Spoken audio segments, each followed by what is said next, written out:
आइए दोस्तों, आज 2 मई शनिवार का दिन हो चुका है और आज हम बात करेंगे कुछ मुख्य समाचार के बारे में और साथ ही बताएंगे सरकार की ओर से किए गए बड़े फैसले के बारे में और आगे बात करेंगे कि लॉकडाउन में फंसे मजदूरों की घर वापसी के लिए स्पेशल ट्रेनों की मांग और इसके बाद बताएंगे यहाँ मिलती है 5 लाख तक की स्वास्थ्य सुविधाएं, इस तरह से करे आवेदन। और इसके अलावा बताएंगे कि प्रधानमंत्री के नए स्कीम के तहत अब सबको मिलेगा 3,000 रुपए प्रति महीने। और इसके बाद बताएंगे कि इस मई के महीने में 13 दिन तक कोई भी बैंक नहीं खुलेगा। इन सभी खबरों पे विस्तार से नजर डालेंगे, तो इस वीडियो में शुरू से लेके आखिर तक बने रहे और इसी तरह के सभी सत्य और प्रमाणिक खबर के लिए फर्स्ट अपडेट न्यूज को अभी सब्सक्राइब करें और साथ में नोटिफिकेशन बेल पे क्लिक करना ना भूलें और इस खबर को अपने दोस्तों में शेयर करें। आइए वीडियो में आगे बढ़ते हैं और सबसे पहली खबर पे नजर डालते हैं। लॉकडाउन में फंसे मजदूरों की वापसी के लिए स्पेशल ट्रेनों की मांग। जी हाँ दोस्तों, केंद्र सरकार ने देश के अलग अलग राज्यों में फंसे प्रवासी मजदूर, पर्यटकों और छात्रों की आवाजाही की अनुमति दे दी है। केंद्र सरकार की ओर से जारी आदेश में कहा गया कि सभी राज्य और केंद्र शासित प्रदेश अपने अपने फंसे लोगों को उनके गृह राज्यों में भेजने की तैयारी करे। राज्यों ने मजदूरों को वापस भेजने की तैयारी शुरू भी कर दी है। केंद्र ने जहां सड़क मार्ग यानी बसों के जरिए मजदूरों को भेजने का आदेश दिया है, वहीं कुछ राज्यों ने मांग की कि मजदूरों की वापसी के लिए विशेष ट्रेन भी चलाई जाए।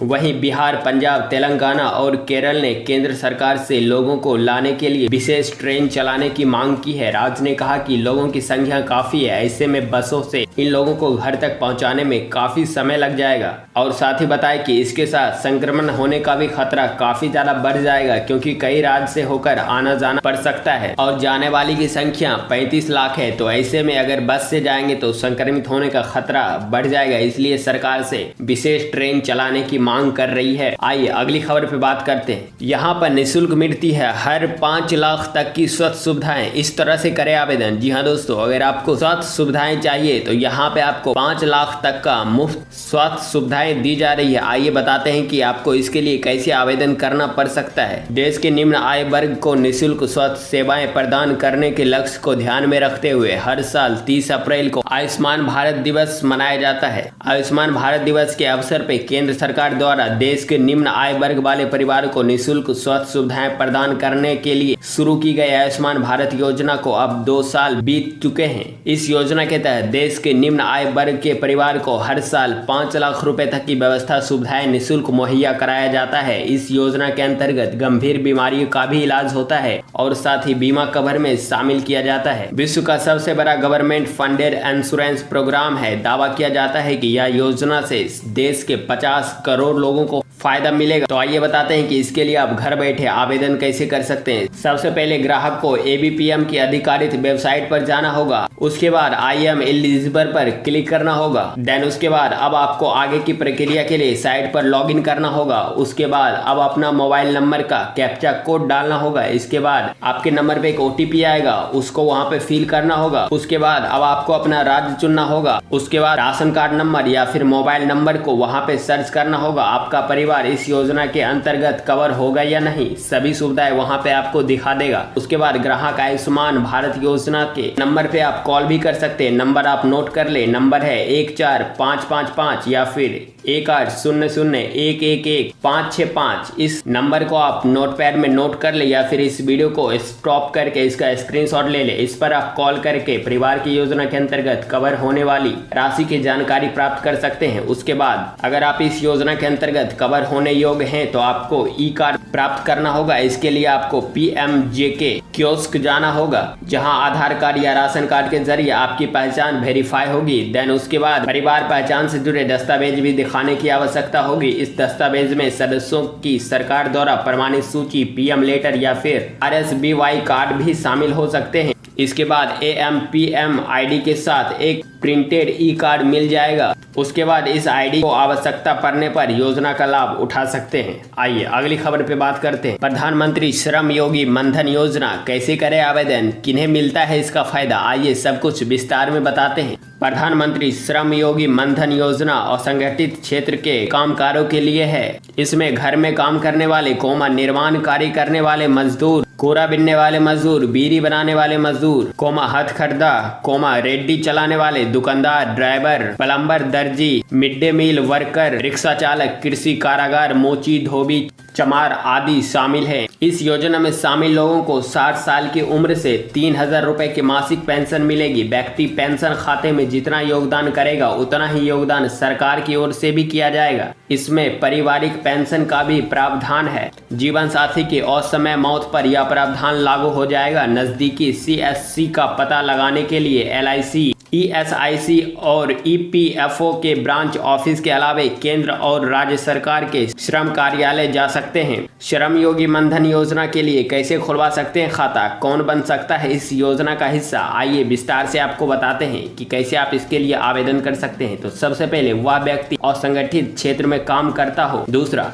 जिसकी उम्र 18 साल से 40 साल के बीच हो। तीसरा, व्यक्ति की मासिक आमदनी 15,000 रुपए से ज्यादा नहीं होनी चाहिए। कौन से दस्तावेज लगेंगे इस आवेदन को करने के लिए? तो सबसे पहले आधार कार्ड, IFSC के साथ saving bank account, Jan Dhan account या फिर वैध मोबाइल नंबर। आइए अब जानते हैं कि इसको आवेदन कैसे कर सकते हैं। तो इस योजना के तहत आवेदन के लिए व्यक्ति को नजदीकी कॉमन सर्विस सेंटर CSC जाना होगा। अब वहाँ पे अपनी दस्तावेजों के साथ सेविंग IFSC कोड प्रिंट वाला खाता भी ले जाना पड़ेगा। वहाँ पे जाने के बाद कंसेंट फॉर्म जमा करना होगा। इस दोनों ही फॉर्म CSC पर मिलेंगे। व्यक्ति को सेंटर पर फॉर्म भरने होंगे। आधार कार्ड और पासबुक पर जो जानकारी दी गई है वो इसमें भरना होगा। योगदान की रकम पूरी अवधि के दौरान एक रहती है। यह रकम मासिक उधार पर अपने आप सेविंग बैंक अकाउंट में कटकर आ जाती है। आइए अगली खबर पे बात करते हैं। मई के महीने में 13 दिन तक नहीं कर सकेंगे बैंक का कोई भी काम। जी हाँ दोस्तों, 13 दिन तक मई के महीने में बैंक क्लोज रहेगा। आइए बताते हैं कि वो कौन सा दिन है जिस दिन बैंक क्लोज रहेगा। तो आप घर से बाहर बेवजह ना निकले। आप इस डेट को नोटपैड में नोट कर ले या फिर वीडियो को स्टॉप करके उसका स्क्रीनशॉट ले ले। इस महीने यानी मई में बैंक 13 दिन के लिए बंद रहेंगे। इसलिए अगर आपको बैंक का कोई भी जरूरी काम करना होता है तो ये खबर आपके लिए काफी महत्वपूर्ण साबित होगी। ऐसे में ग्राहकों को दिक्कतों का सामना नहीं करना पड़ेगा। अपने बैंकिंग कार्यों को समय पर पूरा कर लीजिए। बता दें कि इन 13 छुट्टियों में अलग अलग राज्यों में होने वाली छुट्टियां भी शामिल है। तो आइए बताते हैं कि 3 मई को सभी राज्य में रविवार है तो इस दिन तो बंद ही रहेगा। उसके बाद 7 मई को रांची, शिमला, श्रीनगर बुद्ध पूर्णिमा बंद रहेगा। उसके बाद 8 मई को कोलकाता में रविंद्रनाथ टैगोर जयंती है तो इसके अवसर पर बंद रहेगा। 9 मई को सभी राज्य में दूसरा शनिवार पड़ता है, इसलिए पूरे भारत में सभी बैंक बंद रहेंगे। 10 मई को पूरे भारत में रविवार पड़ता है तो सभी बैंक बंद रहेंगे।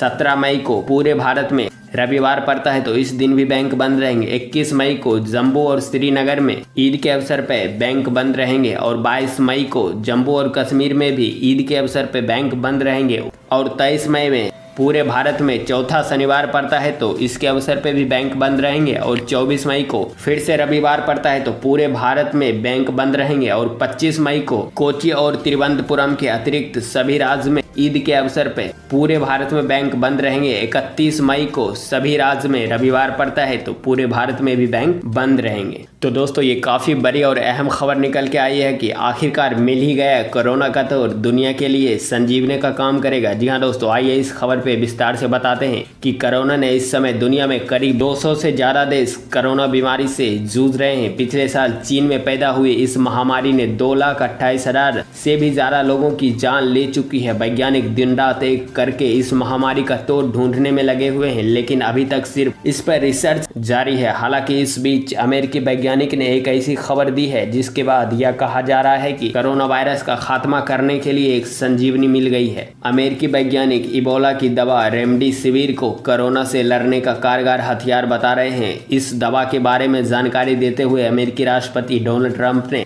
बताया कि डॉक्टर एंथनी फाउसी ने कहा कि रेमडेसिविर दवा के यूज से मरीज ठीक हो रहे हैं। इससे प्रभावी और सकारात्मक प्रभाव मिल रहे हैं। रेमडेसिविर दवा का अमेरिका, यूरोप और एशिया के 68 स्थानों पर 1063 लोगों पर ट्रायल किया गया है। इस ट्रायल के दौरान यह पता चला कि रेमडेसिविर दवा इस वायरस को रोक सकती है। हालांकि इससे पहले रेमडेसिविर दवा इलोवा के ट्रायल के दौरान फेल हो गई थी। WHO ने बताया कि वुहान में इस दवा का मरीजों पर सीमित असर पड़ रहा है, लेकिन कोई ज्यादा प्रभाव देखने को नहीं मिला। डॉक्टर फाउसी की इस घोषणा के बाद अमेरिकी समेत उन देशों में थोड़ी राहत जरूर मिली है जो कोरोना महामारी से सबसे ज्यादा जूझ रहे हैं। दुनिया भर में 2,28,267 लोगों की अब तक मौत हो चुकी है, जबकि 32,21,653 से ज्यादा लोग इस महामारी से संक्रमित हैं। अकेले अमेरिका में कोरोना वायरस के 10,64,572 से ज़्यादा लोग संक्रमित हो चुके हैं, जबकि 61,669 लोगों की अब तक अमेरिका में जान भी जा चुकी है। पिछले 24 घंटे में अमेरिका में कोरोना वायरस से 2500 लोगों की मौत हो गई है। रेमडेसिविर दवा के इबोला के इलाज के लिए बनाया गया है, लेकिन कहा जा रहा है कि इससे